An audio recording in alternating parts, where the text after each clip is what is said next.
Hi friends, ఏం చేస్తున్నారు? బాగున్నారా ఫ్రెండ్స్? నా వీడియోలను ఫాలో అవుతున్నందుకు, నా కథలను ఫాలో అవుతున్నందుకు చాలా చాలా థ్యాంక్స్ ఫ్రెండ్స్, ధన్యవాదాలు. నేను మీ చీకోలు కిషోర్ కుమార్. సో ఫ్రెండ్స్, ఈ సీన్స్ చూస్తూ నేను చెప్పే కథ ఆలకించండి. తల్లి విలువ అనేది పార్ట్ 1 సూపర్ హిట్ చేశారు. Thank you so much. ఇప్పుడు తల్లి విలువ పార్ట్ 2 వినండి ఫ్రెండ్స్. సో చెప్పేస్తున్నాను, జరిగిన కథ, జరగబోయే కథ రెండు చెప్తాను. సో విని subscribe and like and share చేయండి ఫ్రెండ్స్, ఓకేనా? ఓకే, తల్లి విలువ కథలోకి వెళ్ళిపోదాం ఫ్రెండ్స్. పార్ట్ 2 అనమాట ఇది. సో ఫ్రెండ్స్, అయితే ఆ తల్లి మాట సోము అనేవాడు వింటోలేదు. ఆ తల్లికి రాము, సోము అనే ఇద్దరు పిల్లలు ఉన్నారు, మీకు తెలుసు కదా. వాళ్ళిద్దరూ తల్లి దగ్గర ఉండి పెరుగుతున్నారనమాట. సో రాము మాత్రం తల్లి మాట ఆలకిస్తాడు. సోము మాత్రం తల్లిని ఎదిరిస్తూ, కోప్పడుతూ, తల్లి మాటకి ఎదురు చెప్తూ, అల్లరి చల్లరిగా తిరుగుతూ, నానా రకాల వేషాలు వేస్తూ, ఇంట్లోని నానా రకాలుగా తల్లికి చిత్రహింసలకు గురి చేస్తూ ఉంటాడు, తెలుసు కదా. అయితే ఆ సోములోని ఎప్పుడు మార్పు వస్తుందని తల్లి ఎదురు చూసి చూసి చూసి ఇంకా వాడిలో మార్పు రాదు, ఎప్పుడో దేవుడే తప్ప ఇంకెవరో వాడిని మార్చలేరు అని అనుకొని తల్లి అతను వదిలేస్తుందన్నమాట. అయితే సోము యొక్క ఆగడాలు రోజు రోజుకు పెచ్చిమీరిపోతున్నాయి. రోజు డబ్బు ఇవ్వాల్సిందిగా తల్లిని వేధించి తీవ్ర మనోవేదనకు గురి చేస్తూ ఉండేవాడు. రాము అడ్డుకుంటుంటే రాము మీద గల తిరగబడి మరియు తల్లికి చాలా బాధలు కలిగిస్తూ ఉండేవాడు.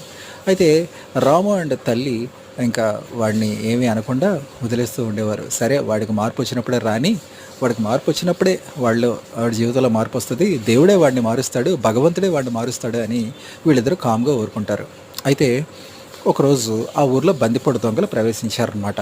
వాళ్ళు కనపడిన గుడిసెలో కల్లా దూరి డబ్బు దశకం అడిగి బెదిరించి పట్టుకుపోసాగారు. అయితే అదే సమయంలో సోము తన తల్లిని డబ్బు కోసం వేధిస్తూ ఉన్నాడనమాట. ఆ టైంలో గుడిసెల్లో బందిపోటు దొంగలు దూరి వెంటనే సోము యొక్క ఫిల్ట్ పట్టుకొని, అరే మీ ఇంట్లో ఏమేమి డబ్బులు ఉన్నాయో, ఏమి దశకం ఉందో, ఏం వస్తువులు ఉన్నాయో మొత్తం నాకు ఎవరా, నువ్వే ఇంటికి పెద్దోళ్ళ కనిపిస్తున్నావు, నీ దగ్గరే ఉంటాయి, మర్యాదగా ఎవరా అని అడిగారు. అడిగితే సోమోనుడు, అయ్యయ్యో నేను చిన్నోడినండి, పెద్దోడు అక్కడున్నాడు వాడు అని చెప్పాడు.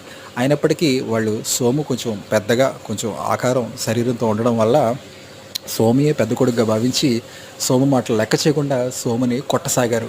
డబ్బు ఎక్కడుంది చెప్పు, ఖచ్చితంగా నువ్వే ఇంటికి పెద్ద కొడుకువి అనేసి వాళ్ళు వేధిస్తూ ఉండగా సోము అమ్మో బాబోయ్ అని కేకలేస్తూ, అమ్మ అమ్మ అని కేకలేస్తూ ఉన్నాడు.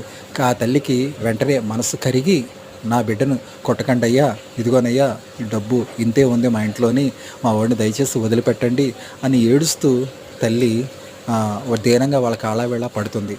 ఆ యొక్క తల్లి యొక్క బాధ చూసి, ఆ తల్లి యొక్క కన్నీళ్ళు చూసి వాళ్ళు వదిలేశారు సోముని. అప్పుడు సోము వెంటనే, తల్లి నా గురించి ఎంతగా ప్రాధేయపడి చేసి నేను ఎన్ని చిత్రహింసలు చేసినా సరే తల్లి నన్ను కాపాడుకుంది అని తల్లి మీద దయతో, జాలితో తల్లి విలువ తెలుసుకొని తల్లిని బాగా చూసుకోసాగాడు. ఇది ఫ్రెండ్స్ కథ. నచ్చితే సబ్స్క్రైబ్, లైక్ చేయండి ఫ్రెండ్స్. ఉంటాను.